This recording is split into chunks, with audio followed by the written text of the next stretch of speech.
ورحمة الله وبركاته. وردفتو يوتيوب channel حليمة جالت أرقمتا إيجا وردفتو تكيا أشما هركفوني أروموتي قالي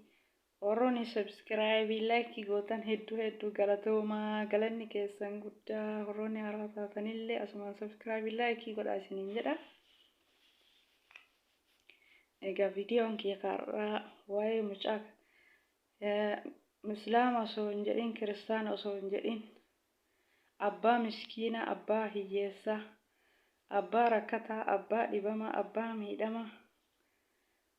قرقاري نمني مجرى الدنيا تنردي نمني وانغاري مسكينة هي أبا مسكينة أبا ركتا أبا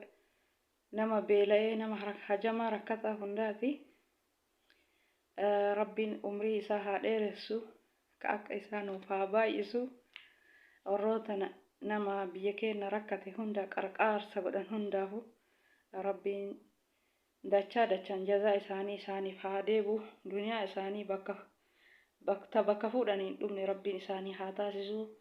نما كنته هندا ربين جزاء دچان إساني هاديبو أكما سان قرقار اللي ربين أمري هاديرسو أمري ساكيسا بركة هاكاو في نما أكنمتي وانغاري دلقيت زلق ربين هاتاسسو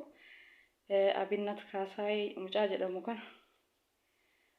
أبا مسكينة أبا هيسة أبا ركتا ربين أمري سادير سجنة مجا كنا نجرا لجنة يو الدنيا بداسة كيجال افترلي أتي بداسة قدا قبدا ربين بداسة أتي أكنتي ديك قدا أصون جدين دبما ركتا بلا أصون جدين قد جتتين انتجاجل تكن ربين دندادا badhaasa kaasnaa ofii keessaa kan dhumne si haa badhaasu akka ati aalima osoo hin jedhin rakkataa osoo hin jedhin xiqqaa osoo hin jedhin guddaa osoo hin jedhin gajjattee uffistee irraa dhiittee nyaachistee afaa aftee fi mana hartee fi tolchiteef kana fuulduraa fi duuba kee rabbi siif haa tolchu jennaani mucaa kanaani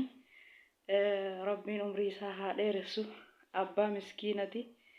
yoomuu nuu jiraadhu siin jenna mucaannana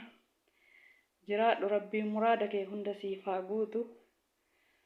ima jiraanamni hunduu akka keetiin agarree ija hundarraa si haa tiisu hamtuu hundarraa si haa tiisu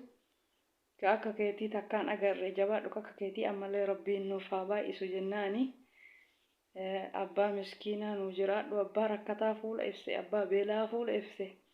fuulli kee yoomuu si haa ifu jennaani abbaa miskiinati jajjabaadhu mucaannana ammallee akkanumatti itti fufii rabbiin umrii si haa dheeressu ilmaan teellee ilmaan akka keetii rabbiin sirraa haa baasu